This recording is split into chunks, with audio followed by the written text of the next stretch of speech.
Alhamdulillahirabbil alamin. Wassalatu wassalamu ala asyrafil anbiya'i wal mursalin wa ala alihi wa sahbihi ajma'in. Rabbi shrah li sadri wa yassir li amri wahlul 'uqdatam min lisani yafqahu qawli. Subhanaka la ilma lana illa ma 'allamtana innaka antal 'alimul hakim. Wa la hawla wa la quwwata illa billahil 'aliyyil 'azim. Amma ba'd. Tuan-tuan muslimin muslimat hari Jumaat yang dirahmati Allah Subhanahu wa taala. Insyaallah pada hari ini kita akan menyambung juga meneruskan kuliah pengajian tafsir Al-Quran Al-Karim.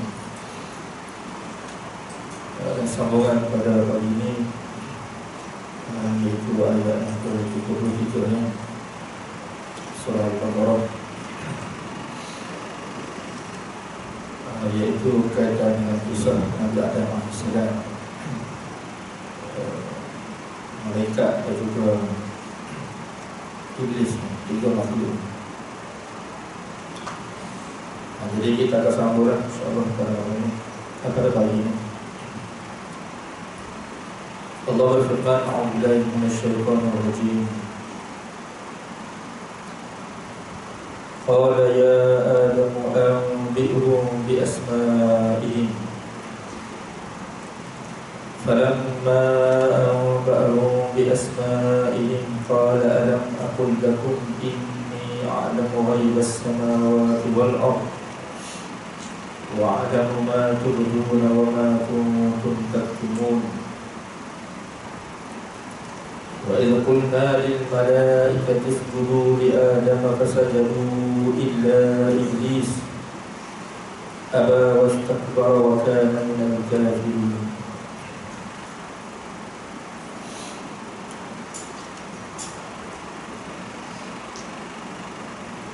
Jadi sebelum ini kita telah baca kisah Nabi Adam AS dan juga para malaikat, yang mana dalam ayat-ayat yang kita baca sebelumnya, beberapa ayat kita baca sebelumnya, Allah Subhanahu wa taala cerita kepada kita ketika mana Dia nak menciptakan manusia khalifah. Dia telah beritahu pada malaikat-malaikat dia. Dia kata pada malaikat dia bahawa aku ingin jadikan khalifah atas muka bumi. Kemudian ketika itu malaikat pun kata, apakah kamu nak mencipta, menjadikan atas muka bumi makhluk yang melakukan kerosakan dan juga menumpahkan darah, sedangkan kami sentiasa bertasbih memuji kamu dan menyucikan kamu. Kemudian Allah Subhanahu wa taala jawab, inni a'lamu ma la ta'lamun, sesungguhnya aku mengetahui perkara yang kamu tidak tahu. Itu dalam Allah Subhanahu wa taala. Maknanya kejadian perkara yang Allah Subhanahu wa taala nak cipta ni, yang ada khalifah ni, termasuk daripada perkara yang tidak diketahui oleh malaikat.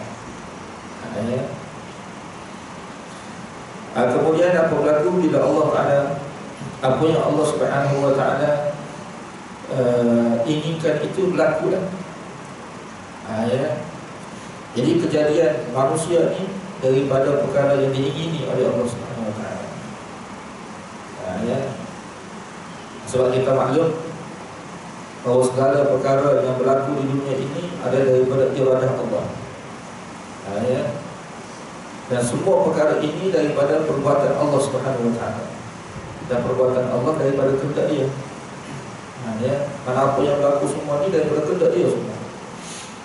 Dan apa yang dikehendaki itu berlaku. Apa yang dikehendaki itu pasti akan berlaku.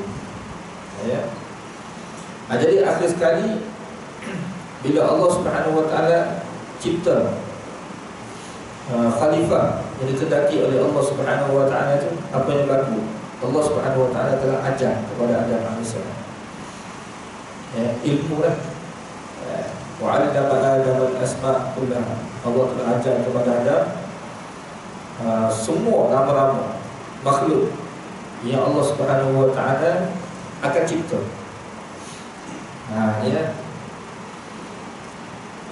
Bukan makhluk yang sudah dicipta. Kita mengetahui semua makhluk yang Allah akan cipta ni sebab malaikat tak tahu makhluk makhluk yang Allah akan cipta ni, ya, Allah Subhanahu wa taala tunjuk kepada Adam. Dan Allah bagi tahu kepada Adam nama-nama semua. Nama-nama makhluk semua. Makhluk apa? Makhluk yang akan wujud akan muka bumi. Dia yang akan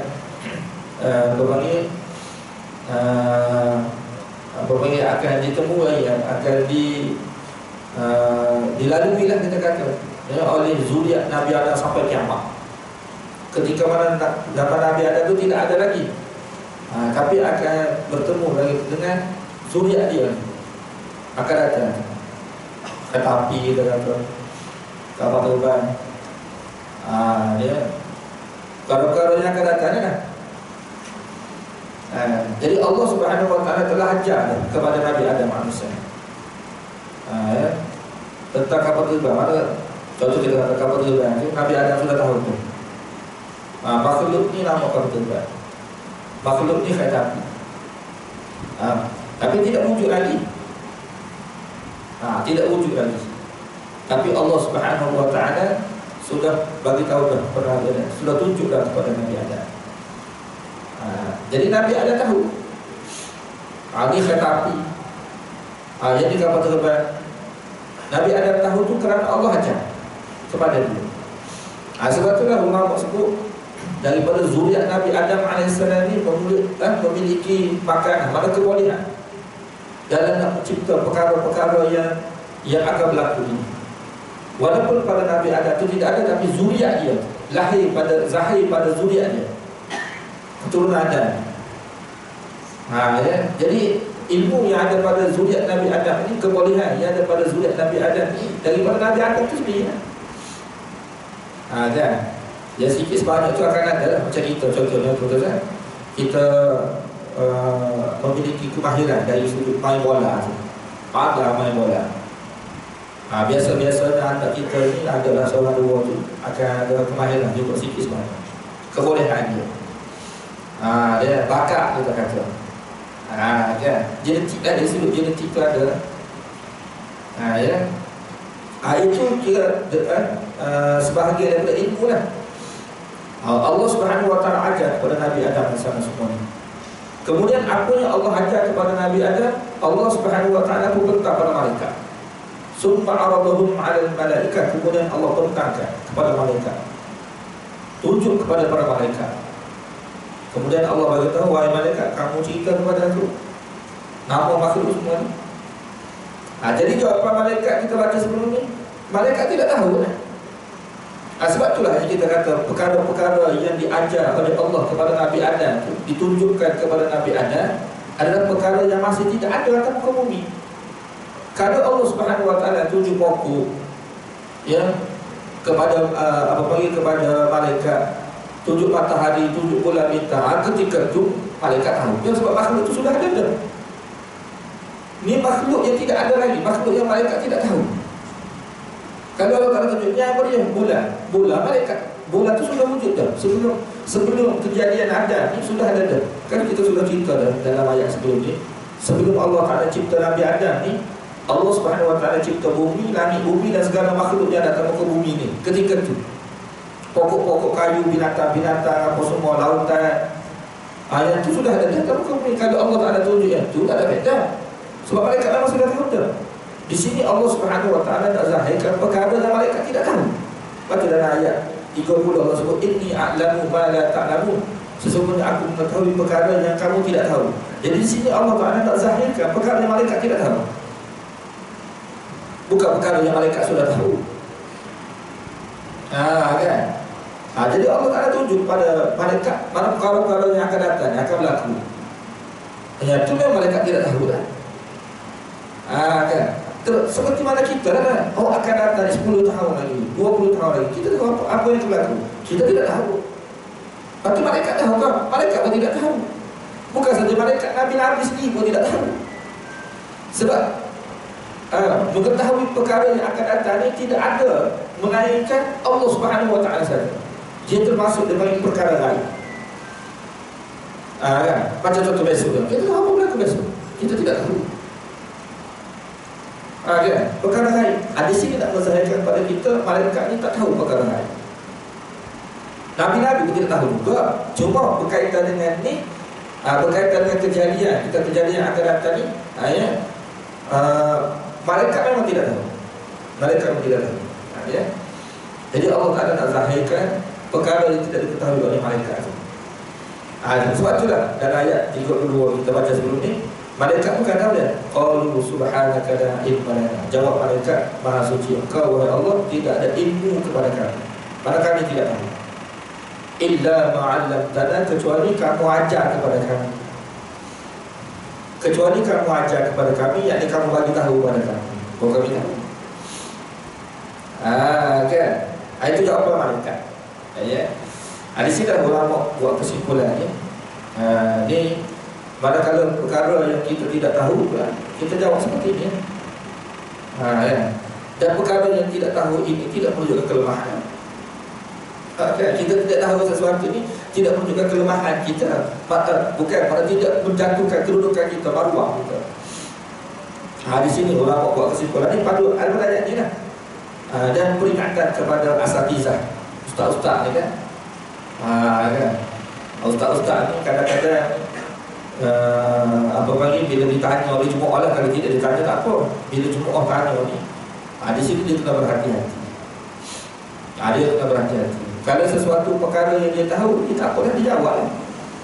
Tapi kalau perkara yang dia tidak tahu, jangan jawab. Jawab tak tahu. Saya tidak tahu. Jadi tak jawab saya tidak tahu ini bukan satu perkara yang aib. Itu amanah sebenarnya. Kenapa? Sebab tu kalau kita jawab sesuatu perkara yang kita tidak tahu, itu bohong dia panggil. Walaupun kebetulan betul. Kebetulan yang kita jawab betul tu, kebetulan betul bukan ilmu. Dia ilmu ni adalah perkara yang kita peroleh daripada kita belajar. Bila kita belajar, sebab tu saya sudah terangkan dalam ayat 31 sebelum ni, wa'allama, Allah mengajar. Bila Allah mengajar, ada makhluk yang belajar. Jadi daripada perbuatan mengajar, belajar, akan ada ilmu. Ilmu diperoleh dengan cara belajar. Sebab tu kalau saya contoh kan, kita tengok seseorang dia tidak belajar, dia tengok orang solat, dia pun solat. Kebetulan dia solat betul, kebetulan dia solat betul, di sisi Allah tidak sah. Sebab dia tidak belajar. Ilmu dia bukan kebetulan, ilmu dengan cara belajar. Sebab tu asatizah kena berhati-hati. Kalau dia tidak tahu, jawab tidak tahu. Itu amanah. Saya tidak tahu, perkara saya tidak tahu. Ataupun dia memerlukan masa untuk dia buat keputusan ke, dia nak buat kajian ke dulu, untuk belajar, bagi masa pada saya untuk saya buat kajian, untuk saya baca dulu, untuk saya cari jawapan. Di sini jawab tidak tahu. Di sini malaikat jawab saya tidak tahu, kecuali engkau ajar kepada aku. Dan tidak menjatuhkan kedudukan malaikat. Kan? Tidak mengaitkan. Ini Allah bagi kepada kita ilmu ya. Masalah ilmu-ilmu ni kita peroleh dengan cara kita belajar. Ya. Tak apa dah, kemudian kita sambung pada pagi ini. Kemudian apa berlaku? Allah Subhanahu Wa Taala perintah kepada Nabi Adam, ajar mereka, bagi tahu kepada mereka. Allah Taala kata dia, qala ya Adamu anbi'uhum bi asma'ihim. Wahai Adam, kamu cerita pada mereka. Wahai Adam, kamu cerita pada mereka. Ya, bi asma'ihim, nama makhluk-makhluk semua. Sebab malaikat jawab dalam ayat sebelum ni, illa ma'allamtana, yang kami tidak ada ilmu, mana kami tidak tahu. Mana tidak ada ilmu ni, mana tidak tahu lah. Ya, sekiranya malaikat tahu, mana dia ada ilmu. Dan bila dia ada ilmu, dia boleh jawab. Apabila dia tidak boleh, kenapa dia tidak boleh jawab? Allah Ta'ala, sebab dia tidak tahu. Kecuali Allah ajar. Di sini dia sebut kecuali Allah ajar. Kan? Jadi apa yang berlaku? Sepatutnya kalau kita kata Allah Subhanahu Wa Ta'ala cerita, bagi tahu lah. Allah Subhanahu Wa Ta'ala bagi tahu kepada Nabi, kepada malaikat. Seperti mana Allah bagi tahu kepada Adam alaihissalam untuk Adam itu Allah bagi tahu. Kan? Jadi di sini beberapa kali disebut oleh ulama. Yang pertama, kenapa Allah Subhanahu Wa Ta'ala suruh Nabi Adam? Dia tidak ajar sendiri. Kan? Pertama, nak menzahirkan nak menzahirkan kemuliaan ilmu itu sendiri. Kan? Kemuliaan ilmu, kemuliaan ilmu yang ada pada manusia itu. Maksudnya mulianya manusia ini dengan sebab ilmu. Jadi Allah Subhanahu Wa Ta'ala dia nak zahirkan kemuliaan manusia itu sendiri, tapi nisbah kepada ilmu. Jadi bukan kemuliaan manusia pada kejadian, tidak. Jadi Allah Subhanahu Wa Ta'ala nak zahirkan kemuliaan manusia dengan sebab ilmu dia. Pada Allah Ta'ala nak zahirkan kemuliaan manusia lah. Kan ceritanya Allah Ta'ala nak zahirkan kemuliaan manusia, tak banding dengan malaikat. Dia kenapa? Sebab kemuliaan ni dia akan datang, kan kita akan baca nanti, mungkin ada sebab kita akan baca lah. Sebab Allah Subhanahu Wa Ta'ala perintah kepada kemuliaannya, Allah Ta'ala perintah kepada malaikat itu sujud kepada Adam. Kan? Kenapa? Sebab zahir kemuliaan Adam itu berbanding dengan malaikat. Tapi kemuliaan Adam itu bukan pada kejadian, bukan.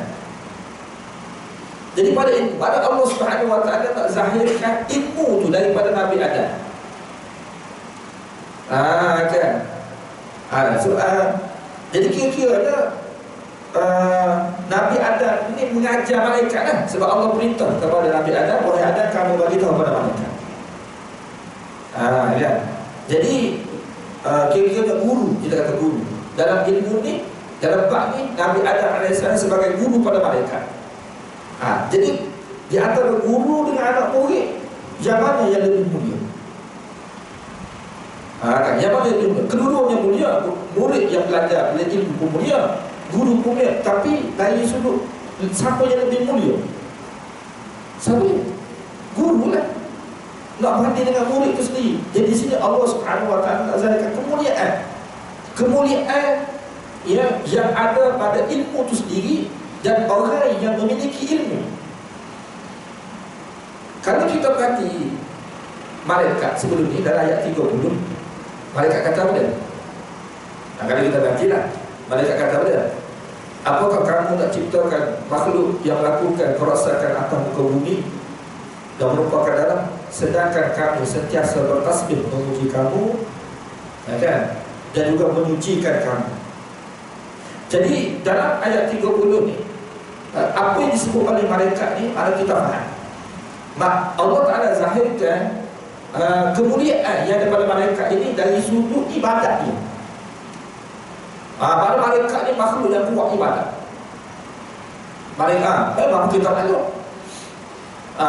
Kita maklum malaikat ni memang kuat ibadat dan makhluk yang memang Allah Ta'ala cipta mereka ni memang untuk ibadat. Kan? Seumur hidup dia memang ibadat. Ada malaikat, pekerjaan dia tidak ada benda lain melainkan dia sujud pada Allah Subhanahu Wa Ta'ala. Sampai kiamat dia sujud. Malaikat ni pula rukuk sampai kiamat.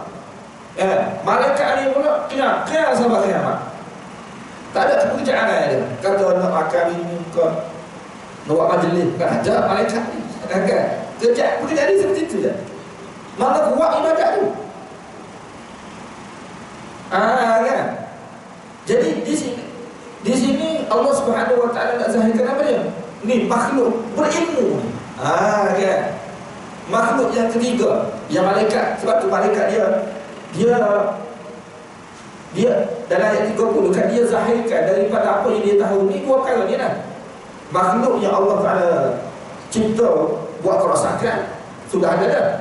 Makhluk yang buat ibadat sudah ada dah.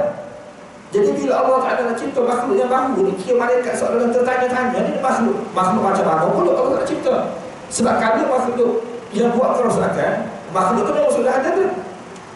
Kalau dengan maksud untuk buat ibadat, makhluk tu sudah ada dah. Jadi tak maknanya pada malaikat, sebab Allah Ta'ala kata aku nak cipta makhluk atas muka bumi ni. Jadi sangkaan malaikatnya makhluk yang ada di muka bumi ni seperti mana binatang-binatang tu kan yang buat kerosakan. Sebab tu mereka kata, apakah kamu nak cipta makhluk yang buat kerosakan? Sebab dia bagi tahu berdasarkan apa yang dia sudah tahu. Jadi ada benda lagi yang malaikat tidak tahu. Makhluk yang Allah Ta'ala cipta ni, iaitu makhluk apa? Makhluk berilmu dia bagi. Makhluk yang berilmu ni. Jadi Allah Subhanahu Wa Ta'ala nak zahirkan daripada makhluk ni, daripada perkara yang mereka tidak tahu ni. Apa dia? Makhluk ni makhluk yang berilmu, yang boleh mengajar malaikat tu pun. Kan? Dia boleh mengajar malaikat. Di sini dah ulama buat kesimpulan tuan-tuan. Apa dia? Kemuliaan manusia. Allah Ta'ala nak zahirkan kemuliaan Nabi Adam ni. Kemuliaan Nabi Adam, makhluk yang mulia Allah Ta'ala cipta ni. Tetapi kemuliaan tu bukan dari sudut kejadian tu, ilmu dia. Ilmu yang ada pada dia. Sebab itulah di sini tu kemuliaan kita ni, maksudnya ilmu ni kan. Dalam ayat yang lain pun Allah Subhanahu Wa Ta'ala sebut maknanya Allah mengangkat yarfa'illahu alladhina amanu minkum walladhina utul ilma darajat. Allah Subhanahu Wa Ta'ala mengangkat orang-orang yang beriman di kalangan manusia ni, dan juga orang-orang yang diberikan ilmu darjat-darjat yang tinggi di sisi Allah Subhanahu Wa Ta'ala. Maknanya orang berilmu ni kedudukan dia tinggi di sisi Allah Subhanahu Wa Ta'ala. Mana kalau nak banding malaikat dengan Adam ni, mana lebih mulia? Adam. Kenapa? Sebab Adam lebih berilmu berbanding dengan malaikat. Pada Adam ni dia mulia dengan sebab ilmu. Walaupun malaikat ni kuat ibadat. Jadi kalau nak banding ibadat dengan ilmu, mana lebih mulia? Di sini mana lebih mulia? Kalau ibadat lebih mulia, maknanya tentu sekali malaikat lebih mulia. Sebab malaikat lebih kuat buat ibadat berbanding manusia. Allah Subhanahu Wa Ta'ala nak bagi tahu kita, yang lebih mulia adalah ilmu berbanding ibadat. Kenapa tu kan? Kenapa ilmu lebih mulia daripada ibadat? Ada perkara yang terkenal. Kenapa? Sebab ilmu sifat Allah, ibadat bukan sifat Allah. Allah dia tidak buat ibadat. Ibadat ni makhluk, perbuatan makhluk. Takkan Allah ada buat ibadat pula? Makhluk buat ibadat kepada dia. Ilmu sifat Allah. Kita belajar akidah kan, salah satu daripada sifat Allah itu Qauluhu Ta'ala aliman. Pada ilmu kan, keadaan Allah itu berilmu. Kan, mana dia memiliki ilmu, mana sifat dia ada ilmu tu. Tentu sekali sifat dia itu mulia. Dan ilmu yang ada pada dia ni, dia ajar kepada Adam. Dia ajar kepada makhluk dia Adam ini. Kan? Jadi bila dia ajar, Nabi Adam pun ada ilmu. Apa yang Allah, maksud perkara yang Allah Ta'ala ketahui itu, dia ajar kepada makhluk. Makhluk dia pun tahu juga. Tapi tidaklah semua perkara yang Allah Ta'ala tahu itu Allah ajar semua pada makhluknya. Tidak. Sebahagian maknanya bila manusia itu dia ada ilmu, kedudukan dia tinggi di sisi Allah Subhanahu Wa Ta'ala, lebih daripada malaikat lagi. Di sini Allah Subhanahu Wa Ta'ala nak memberi penjelasan kepada manusia keutamaan ilmu dan kelebihan ilmu serta kemuliaan ilmu. Keutamaan ilmu, kelebihan ilmu, kemuliaan ilmu itu sendiri. Dan ilmu memang banyak kelebihannya. Kan ilmu. Jadi kita kena faham lah.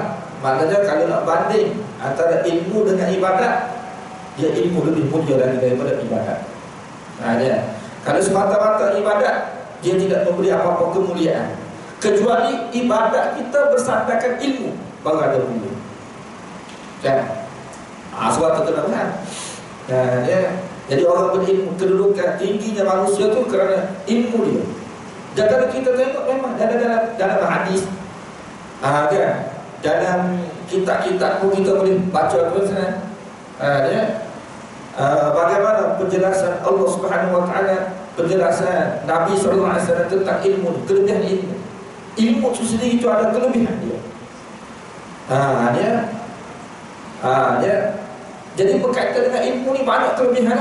Kelebihan ilmu, kelebihan orang yang belajar ilmu, kelebihan orang yang mengajar ilmu. Dalam kitab hadis ada sebut kelebihan majlis ilmu, itu kelebihan. Tapi ibadat tidak. Kan? Ibadat, kalau kata ibadat semata-mata tidak. Cuma ibadat kita ni akan memberi kemuliaan kepada kita apabila bersama dengan ibadat kita tu ilmu. Kalau tidak ada ilmu, tak ada faedah. Ibadat kita tak terpakai, tak sah pun kadang-kadang. Lepas tu ilmu penting. Ilmu ni penting. Kalau kita tengok dalam ayat 31 kita baca sebelum ni, pertama sekali Allah Subhanahu Wa Taala sebut tu, baru antara perkara utama yang Allah Taala lakukan kepada Adam, iaitu Allah ajar kepada Adam. Bila Allah ajar, Nabi Adam ada ilmu. Kan? Banyak kelebihan ilmu sendiri, ya.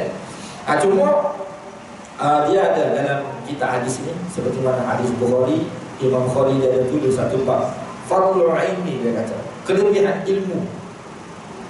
Ilmu sendiri itu ada kelebihan dia. Ilmu sendiri, pada ilmu itu ada kelebihan. Di sini ulama sebut semua ilmu ada kelebihan. Kan? Sama ada ilmu dunia ke, ada ilmu kita kata hatta ilmu hitam pun ada kelebihan juga dia. Ilmu hitam tu, ilmu syirik kita kata, ada kelebihan. Sebab itulah manusia dia belajar walaupun syirik, dia tak kira syirik, sebab dia nak kelebihan tu. Kelebihan apa dia? Kelebihan boleh buat jahat pada orang. Satu kelebihan juga, tetapi kelebihannya tidak membawa kebaikan. Dia kelebihan tapi tidak membawa kebaikan. Kan? Yang kita tak ni kelebihan yang memberikan kebaikan kepada kita. Kan? Tapi kelebihan tu ada kan?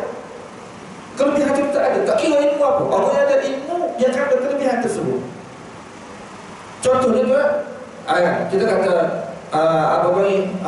ilmu biologi. Kan? Ilmu biologi ada kelebihan. Kelebihan apa dia? Kelebihan dia boleh jadi doktor.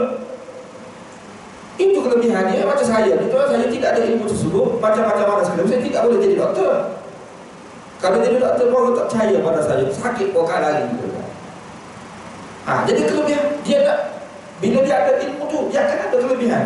Tak kira ilmu apa sekali pun. Cuma terus sekalian, Nabi SAW ajar kepada kita, Allah beritahu kepada kita ilmu yang paling mulia, yang mengatasi segala kemuliaan. Ilmu-ilmu, semua ilmu-ilmu ni, iaitu ilmu apa dia? Ilmu berkaitan dengan wahyu. Ilmu berkaitan dengan agama, itu paling mulia. Kan? Paling mulia dan paling penting dia bagi. Ilmu lain mulia penting, tapi tidak mengatasi lagi kemuliaan ilmu agama atau kepentingan ilmu agama. Kenapa dah? Sebab kalau kita ada segala jenis ilmu atas dunia ni, kita akan dapat kelebihan di dunia ni. Kadang-kadang manusia ni pada dia tu macam-macam juga, dia ada ilmu. Masuk kuliah pandang, buat rumah. Saya pun ada, kita jumpa dia buat rumah pandang. Walaupun dia tidak engineer, tapi dia mana buat rumah. Dia masuk pemadam, wayar ni pemadam, semua betul dia pandang. Jadi banyak kelebihan dia. Sebab apa? Sebab dia pandang. Walaupun kita kata dari sudut segi penginterah, ada projek-projek besar dia tidak buat, tapi dia boleh buat.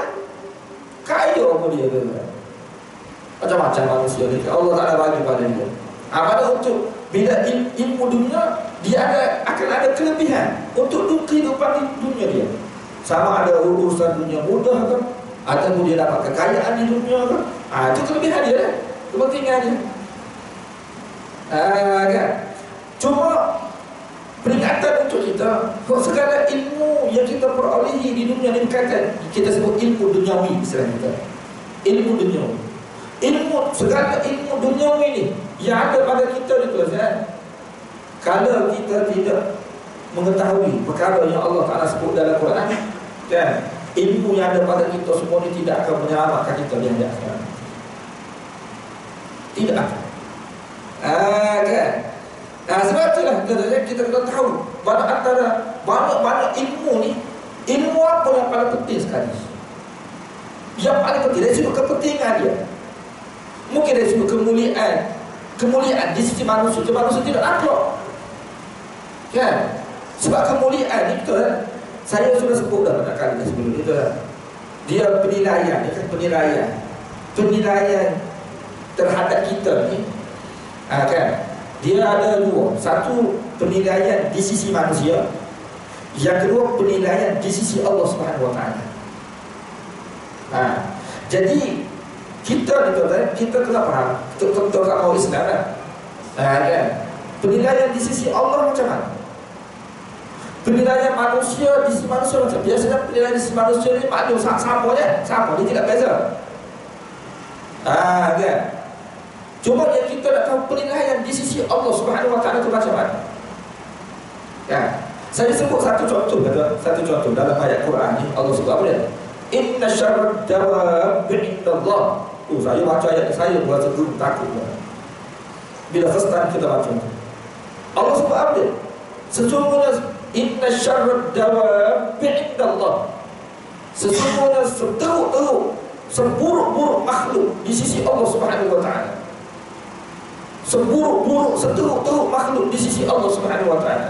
As-summul bukmul ladzina la ya'qilun, yaitu makhluk yang pekak, bisu, yakni mereka tidak memahami agama Allah Subhanahu Wa Taala. Jahil, maknanya jahil tentang agama. Itu di sisi Allah Subhanahu Allah Taala sebut di sisi Allah itu kenapa? Maknanya gini, manusia yang jahil di sisi Allah ni adalah seburuk-buruk makhluk di sisi Allah Subhanahu Wa Taala. Allah sebut dalam ayat lain lebih buruk, lebih teruk daripada binatang lagi. Kita kata macam mana? Siapa dia ni lebih teruk daripada binatang ni? Kan? Iaitu manusia yang jahil, yang tidak memahami agama Allah Subhanahu Wa Taala. Itu di sisi Allah sebut. Bila Allah Taala sebut di sisi dia, maka di sisi manusia tidak. Di sisi manusia dia disanjung, dia dihormati, dia disegani. Kenapa? Sebab dia pemimpin contohnya, sebab dia jutawan, sebab dia kaya, kan? Sebab dia ada segala-galanya, kemewahan dunia, kekayaan dunia. Kenapa dia dapat kekayaan itu? Dan sebab dia ada ilmu. Tuan tengok kan? Dalam surah Qasas Allah Subhanahu Wa Taala cerita Qarun, kan? Qarun. Cuba baca dalam surah Qasas, akhir surah Qasas ada cerita pasal Qarun. Qarun kata apa dia?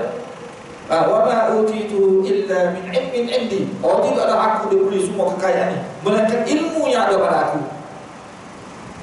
Sebab aku pandai semua ni, dia kata. Aku jadi kaya seperti ini. Memang kalau kita tengok kan, dulu dah tidak akhir sekarang ni, kebanyakan dulu orang yang kaya-kaya orang yang ada ilmu. Oleh kerana sebab itulah kita tengok di sekolah kan, cikgu selalu bagi peringatan kepada kita, abang bagi belajar sungguh-sungguh, tidak kamu jadi susah apa semua ni kan. Nak jadi kaya, hidup mewah, hidup senang. Memang bidang-bidang profesional tu yang mudah memberi kekayaan pada manusia. Kalau tidak ada ilmu, tidak boleh semua tu. Dia mesti kena ada ilmu. Betul tak? Dapat semua tu. Ilmu apa? Ilmu dunia lah. Tapi sekarang terhenti setakat dunia, ilmu dunia. Cuma ada satu ilmu lagi yang Allah Ta'ala ajar kepada kita, memberi kemuliaan kepada kita, bukan untuk kehidupan dunia ni semata-mata, akhirat. Iaitu ilmu apa dia? Ilmu wahyu. Ilmu berkaitan dengan Quran, ilmu berkaitan dengan agama, atau ilmu agama itu sendiri. Ilmu agama kemuliaan itu di sisi Allah. Di sisi Allah. Bila di sisi Allah Subhanahu wa ta'ala, di sisi manusia mungkin tidak. Seperti contoh Allah sebut dalam Al-Quran, Qaf. Bismillahirrahmanirrahim. Qaf wal Qur'anil Majid. Demi Al-Quran yang memiliki kemuliaan, keagungan. Quran. Mana pada Qurannya ada kemuliaan. Pada Qurannya ada kemuliaan.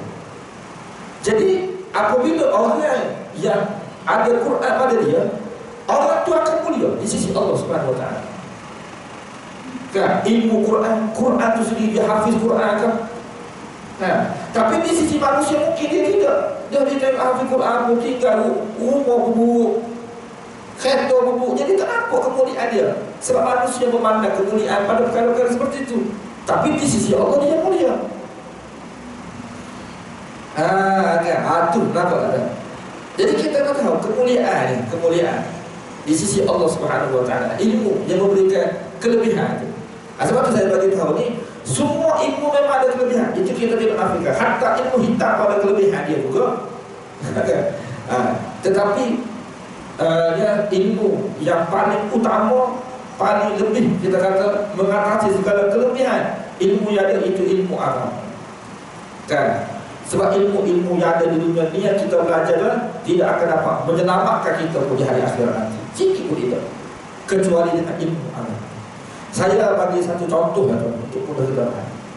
Allah Ta'ala sebut apa dia dalam Quran? Ya. Wa'lamu annahu la ilaha illallah. Imam Bukhari dalam Kitabul Ilmi, dalam kitab Sahih Bukhari ada satu bab Kitabul Ilmi, bab tentang ilmu. Bab tentang ilmu ni Imam Bukhari dia bahaskan semua berkaitan dengan ilmu lah. Di situ dia ada sebut di antara ayat yang mula-mula sekali yang Imam Bukhari sebut apa dia? Wa'lamu, hendaklah kamu ketahui. Hendaklah kamu tahu. Maksud jangan tidak tahu, kena tahu. Ayat Quran tu. Ayat. Maksudnya kamu kena tahu. Istilahnya kalau bahasa kita ni, kamu kena tahu. Kalau tidak tahu, tak boleh tidak tahu. Kenapa tidak boleh? Sebab kalau tidak tahu, kekal dalam neraka. Itu makna dia gitu. Apa dia? Wa'lamu, hendaklah kamu tahu annahu la ilaha illallah, bahawasanya tidak ada ilah melainkan Allah. Kena tahu Allah sebut. Kalau kata tak tahu kekal dalam neraka. Bila kekal dalam neraka, adakah PhD yang dia perolehi dulu di dunia, yang dia belajar berpuluh-puluh tahun dulu, boleh menyelamatkan dia? Katakanlah dia 30-40 PhD sekarang, boleh tak? Dia dapat PhD itu berpuluh-puluh tahun belajar, boleh selamatkan dia? Tak boleh. Itu maknanya betul tak betul tak? Mana perkara utama sekali yang manusia perlu tahu dalam hidup dia, la ilaha illallah. Itu ya. Kena tahu lah, jangan tidak tahu. Mana orang-orang kafir ni yang mereka belajar puluh-puluh tahun, habis masa, habis tenaga, habis duit apa semua kan. Tak apalah, itu tidak menyebabkan mereka masuk neraka cuma tu. Tapi bila mereka tak tahu la ilaha illallah, hak tu masuk neraka tu. Mereka kena tahu tu. Kita kata macam betul atau tidak betul? Betul. Tapi kerajaan kita ni dia kita perkara seperti ini. Kalau kata tanggungjawab ni kan, pemerintah kalau dia bertanggungjawab perkara ni, yang perlu dia bagi tahu kepada rakyat dia. Tak kira Islam, tak kira kampung. Mana ilmu paling penting sekali dia kena ajar. Dia bagi tahu kepada manusia apa dia? Tidak ada ilah melainkan Allah Subhanahu wa ta'ala. Kata kalau berani memang kena kata tanggungjawab pemerintah.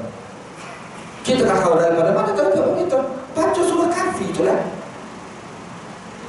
Hari-hari dia baca, tiap minggu dia baca surah Kahfi itu, tak berarti kalau makna dia. Itu kisah Zulkarnain, Allah Subhanahu wa ta'ala datangkan. Itu panduan untuk siapa dia? Pemerintah. Apa yang patut dilakukan oleh pemerintah itu? Dua perkara penting yang patut dilakukan oleh pemerintah dalam cerita Zulkarnain itu. Salah satunya berkaitan dengan agama Allah Subhanahu wa ta'ala tentang akidah tauhid. Di situ kena faham pemerintah kena faham kisah Ashabul Kahfi, kisah Zulkarnain itu pandu untuk mereka nak bagi tahu perkara penting yang perlu dijaga oleh pemerintah itu apa dia? Akidah. Pemerintah sendiri kena kuat akidah dan dia kena jaga akidah manusia. Kalau tidak jawab sendiri. Kita hanya bagi tahu ya. Saya bukan pemerintah juga. Kita hanya bagi tahu kepada pemerintah supaya jaga kalau penting. Kenapa? Sebab ya dari sudut nak jaga ekonomi, jaga ini nak jaga rakyat supaya tidak susah di dunia, supaya rakyat tidak susah di hari akhirat. Supaya rakyat tidak susah akhirat. Pemerintah kena apa? Sebab kehidupan manusia ni dunia akhirat kan. Tapi juga pemerintah juga tu. Lepas Nabi SAW dengan diutuskan oleh Allah Subhanahu Wa Taala untuk ajak manusia, bagi tahu pada manusia supaya manusia tidak susah di hari akhirat tu. Itu sebenarnya bagi tahu pemerintah tugas dia. Bukan kata fikir pasal dunia semata-mata. Kalau dunia semata-mata tak peduli tentang kehidupan akhirat, binasa pemerintah. Dia kena fikir semua tu. Ada bagi tahu penting tu, ini penting. Tapi kita ni tak rasa penting kan. Sebab dia kata tak kaitan dengan pembangunan ekonomi apa semua kan. Dia kata kalau kafir pun apa, tak ada masalah. Boleh bangun ekonomi. Payah manusia ni kan. Guna akal. Di sini Allah Taala nak bagi tahu kepentingan ilmu itu sendiri. Kemuliaan ilmu, orang yang ada ilmu, orang yang belajar ilmu, majlis ilmu, semua mulia. Semua mulia. Ya, dia bukan kata ilmu ni pada ustaz saja. Tak, dia bukan gitu. Kalau tokoh baca dalam kitab Sahih Bukhari, akan faham. Dia kemuliaan ni bukan pada ustaz yang mengajar. Bukan orang yang mengajar. Dia orang yang belajar pun. Orang yang belajar ilmu. Masalah dia dapat ilmu tak dapat ilmu tu masalah lain. Tapi dia belajar tu pun dia dapat ilmu tu. Masalah tariqat yang termisu fihi ilman sahalallahu lahu tariqat al-jannah. Sesiapa yang menempuh satu jalan untuk dia menuntut ilmu, kan? Allah akan permudahkan jalan untuk dia ke syurga. Maknanya untuk ke syurga itu dengan ilmu. Kan? Kalau dia belajar ilmu, mudah jalan untuk dia ke syurga. Kalau tak ada ilmu, kalau tidak ada ilmu, tak jumpa dengan syurga. Bukan ayah memang tak jumpa syurga dia. Kalau kata syurga ni, siapa dia dalam tu? Orang yang berilmu, mana orang yang tahu. Cuma masyarakat kita ni, ini kan dia bila sebut ilmu kan, orang berilmu ni, dia fikir orang berilmu ni ustaz. Dia tidak gitu. Dia bukan mana orang berilmu ni pada ustaz. Orang berilmu tu maksudnya orang yang ada ilmu. Cuma tu orang berilmu juga. Okay. Bukan kata berilmu pada ustaz kan. Mana orang yang belajar ilmu, dia akan ada ilmu kan. Dia akan dapat kemuliaan. Majlis ilmu mulia. Kan? Kenapa dinyatakan majlis? Sebab kadang-kadang kita belajar ilmu, betul kan?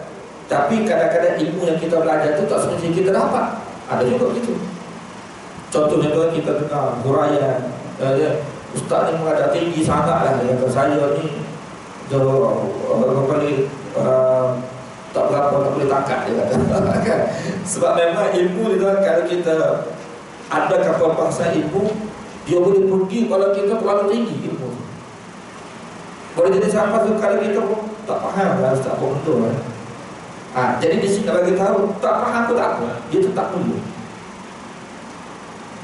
Kata tak mulia, dia tetap dapat kemuliaan tersebut walaupun dia tak faham sekali. Yang binasa dia siapa dia? Dalam hadis Nabi sebut, iaitu mereka yang tidak belajar. Satu binasa. Mereka tidak belajar. Maksud mereka yang tidak kait dengan majlis ilmu pun tidak. Kalau tidak, ini sudah mesti. Kemudian Allah Subhanahu Wa Taala sebab falamma anba'ahum bi asma'ihim, apabila Nabi Adam cerita kepada malaikat ini, dia nama-nama yang telah Allah ajar kepada dia tu, dia ajar pula kepada malaikat. Di sini nak menunjukkan kepada kita nak mengajar tu dia kena ada ilmu. Kalau tidak ada ilmu nak mengajar dia. Kan? Dia. Sebab itulah mana-mana manusia yang mengajar dengan tidak ada ilmu, dia bagi pembohongan istilahnya. Dan pembohongan ini berlaku tuan-tuan. Dia bukan masalah orang yang jahil mengajar tidak. Hatta ustaz-ustaz sendiri pun kena faham. Seperti mana saya sebut tadi. Ya kan? Kalau dia mengajar sesuatu yang dia tidak ada ilmu, dia menyatakan sesuatu, dia tidak ada ilmu, dia menyatakan sesuatu, dia rekod, dia rekod. Rekod tak perlu ada ilmu, rekod.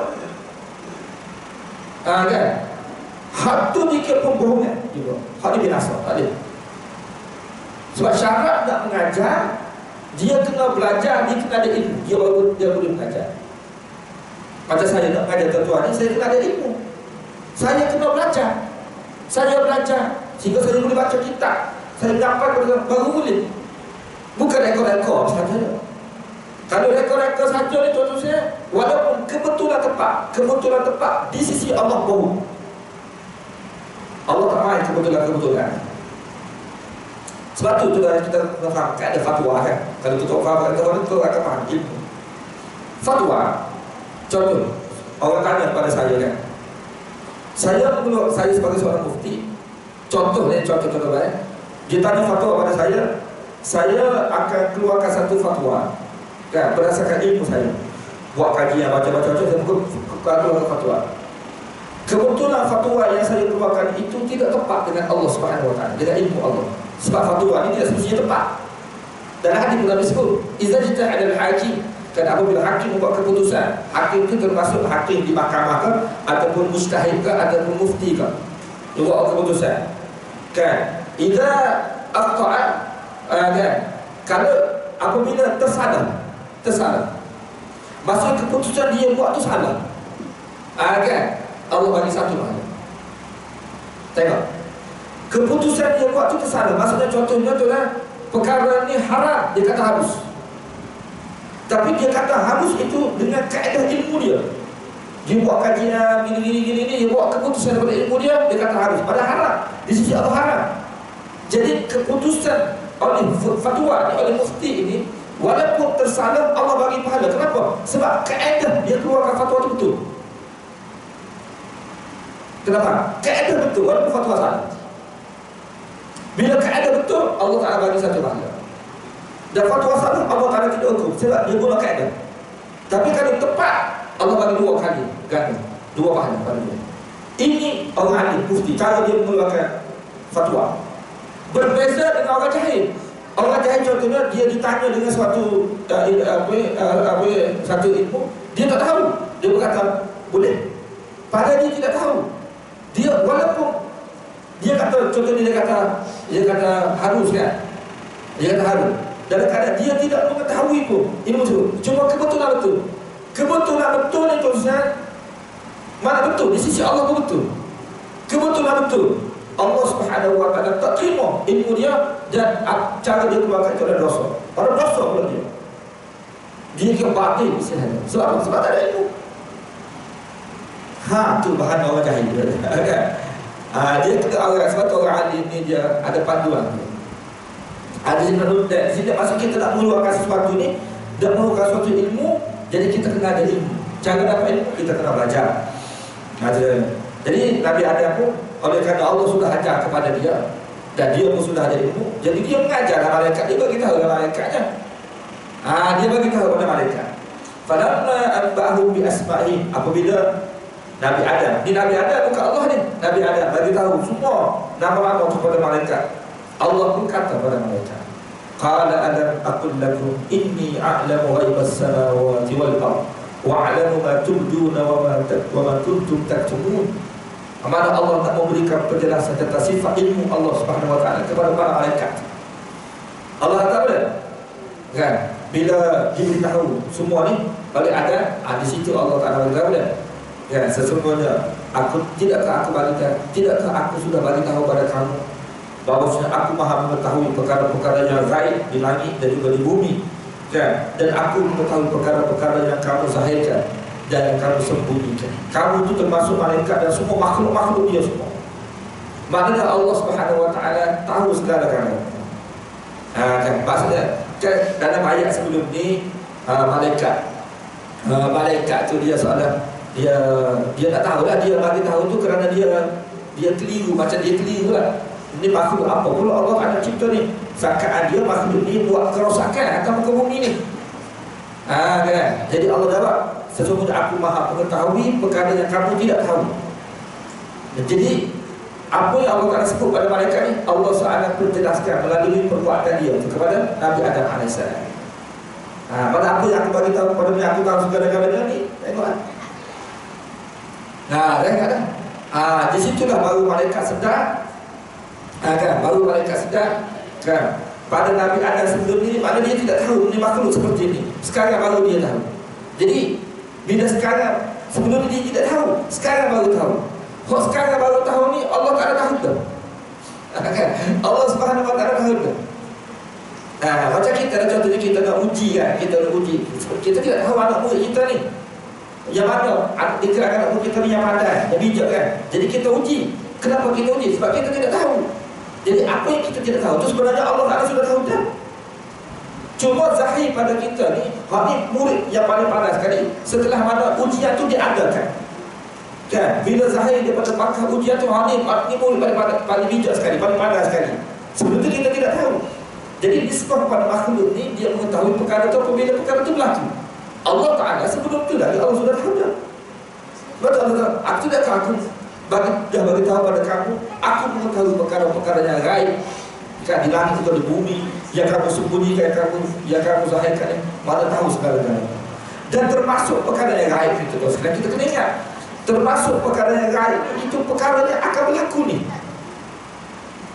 Yang akan berlaku. Ni contohnya pukul 10 pagi, kita tahu dah apa berlaku. Kita tidak tahu. Kita tahu dah petang ni hujan ke tengah hari ni hujan ke kemarau. Tak tahu. Saya baru ni kan, ni kita tengok, panas lagi pukul 12 pagi. Nak keluar rumah kan. Isteri kata, buat masuklah pakaian tu, tarik ke dalam kan. Tak hujan, dia kata tak hujan. Dah panas, kita nak panas lagi kan. Panas lagi pula, tak hujan ni. Itu dah ada ilmu kita lah, berdasarkan pengamatan kita. Tak lama selepas tu dah sebenarnya, tak sampai setengah jam kita keluar ni, hujan lepas selepas-lepasnya tu. Selepas-lepasnya tu dah. Kan kita tak sempat nak balik, tapi ada pasang jeruk dah baju tu. Kering tu. Itulah yang Nabi sebut, Allah Ta'ala sebut dalam Quran ni kan. Yang kemudian ayat tu dibaca oleh Nabi SAW. Nabi kata apa? Walau kuntu alamul ghaib lastaghsartu minal khairi wa ma massani as-su. Kalau sekiranya aku tahu perkara gaib, nescaya tidak akan ditimpa, tidak akan terkena. Lastaghsartu minal khairi wa ma massani as-su. Aku akan dapat banyak kebaikan dan aku tidak akan terkena keburukan. Sebab aku tahu perkara gaib. Tapi kenapa kadang-kadang, kenapa aku ni sakit? Kenapa Nabi SAW pernah minum racun? Kenapa Nabi SAW pernah kena jerat tu, kena lubang keju dalam lubang, terjatuh? Kenapa Nabi SAW diperangi, berlaku peperangan Badar tu? Kenapa? Sebab Nabi tak tahu perkara gaib. Begitu juga tuan, kalau kita tahu perkara gaib, kita tidak akan terkena keburukan, musibah tidak akan kena. Kan? Kenapa kita ni tuan kena kecil mani? Kenapa kita ni kena potong kaki? Sebab dulu kita tak tahu, sekarang ni kena kecil mani. Kalau kita tahu kaki kita kena potong ya, awal-awal lagi kita tak makan mani. Itu maknanya Allah Ta'ala bagi penjelasan pada kita tu. Itu perkara gaib. Jadi perkara gaib itu tidak ketahui kecuali perkara itu berlaku baru tahu. Jadi perkara ini berlaku lah. Bila berlaku ni tuan, ketika ni baru zahir. Kan perkara yang tidak diketahui oleh malaikat tu. Dia tidak tahu. Kalau dia tidak tahu, dia tidak sebut dalam ayat 30 tu. Kerana dia tidak tahu, dia sebut. Jadi Allah Ta'ala nak bagi penjelasan. Jadi apa yang Allah Subhanahu Wa Ta'ala bagi tahu cerita pada kita ni, nak bagi tahu ilmu pengetahuan gaib ni hanya ada pada Allah sahaja, makhluk tidak ada. Kan banyak perkara kelebihan ada, dan kelebihan ilmu yang lain ni yang kita sudah sebut dah. Ada apa? Kita berhenti di sini insya-Allah, ayat 33 ya, surah Al-Baqarah. Dan insya-Allah akan datang kita akan sambung lagi kisah ni. Dia berkaitan dengan Nabi Adam ya. Sebenarnya 3 makhluk, cuma makhluk ketiga tu tak masuk lagi. Akan datang kita akan cerita lagi insyaAllah. Tak apalah, sekalian untuk pagi ini teruskan. Mudah-mudahan apa yang saya sampaikan ini memberi faedah pengajaran kepada kita semua insyaAllah. Cuma sebelum tutup kan, yang maklum saya dah bawa tabung di belakang sana tu, tabung sumbangan untuk tahfiz saya. Saya baru dilantik lebih kurang 2 minggu lah sebagai mudir di salah sebuah tahfiz di madrasah tu. Beberapa sekian lama tak ada mudir, jadi dia nanti sebagai mudir.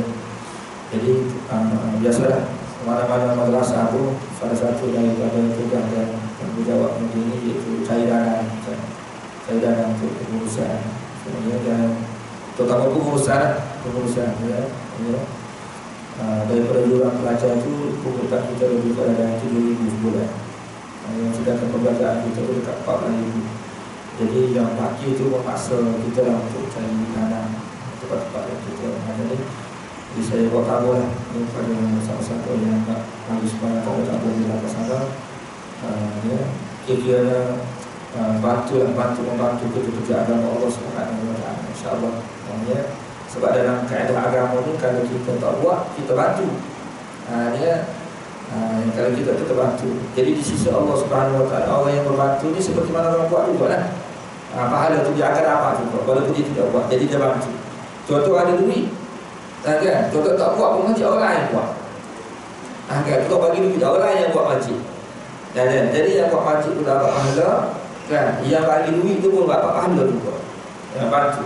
Ya, itu keadaan. Sebab tu dah ada golongan asar, kan? Golongan asar tu golongan yang membantu Nabi sallallahu alaihi wasallam. Bantu. Jadi dalam agama tu dia kena ada bantu. Kan? Waktu dah dalam Quran sebab apa dia? Intansurullah yang surkum. Sekiranya kamu bantu Allah, yakni bantu agama Allah Subhanahu Wa Taala, Allah akan bantu. Allah akan bantu. Jadi memang agama Allah itu seperti itu kan.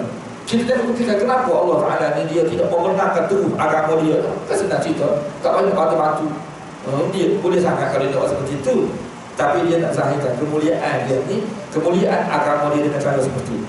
Sebab tu ada mujahidin, peperangan apa semua kan. Mereka semua ni kita sebut sebagai pembantu agama Allah Subhanahu Wa Taala, pembantu Nabi nak menegakkan agama Allah Subhanahu Wa Taala tanpa bumi dekat muka budak. Kan, muka budak. Jadi mereka berjuang, kita tidak berjuang, kita bantu lah. Kita bantu, tolong bagi sumbangan, macam Palestin kan. Kau berjuang kan? Kau bagi tentera soal itu siapa dia? Bukan kita orang lain. Kita tolong. Mana-mana perkara yang kita boleh tolong, kita tolong. Jadi pahala mereka yang berjuang itu kita akan dapat di sisi Allah Subhanahu Wa Taala. Itu kaedah yang perlu kita faham dalam agama kita. Sekian saja untuk bagi kita. Mudah-mudahan apa yang saya sampaikan dapat memberikan yang ajaran kepada kita semua. InsyaAllah kita berjumpa lagi lah dalam kuliah yang akan datang. Wabillahi taufiq. Assalamualaikum warahmatullahi wabarakatuh. Alhamdulillahirabbil alamin wassalatu wassalamu ala asyrafil anbiya'i wal mursalin wa ala alihi washabbihi ajma'in. Allahumma faqihna fid din wa 'allimna ta'wila ila sawa'i salim. Rabbana atina fid dunya hasanatan wa fil akhirati hasanatan wa qina adzabannar. Alhamdulillahirabbil alamin.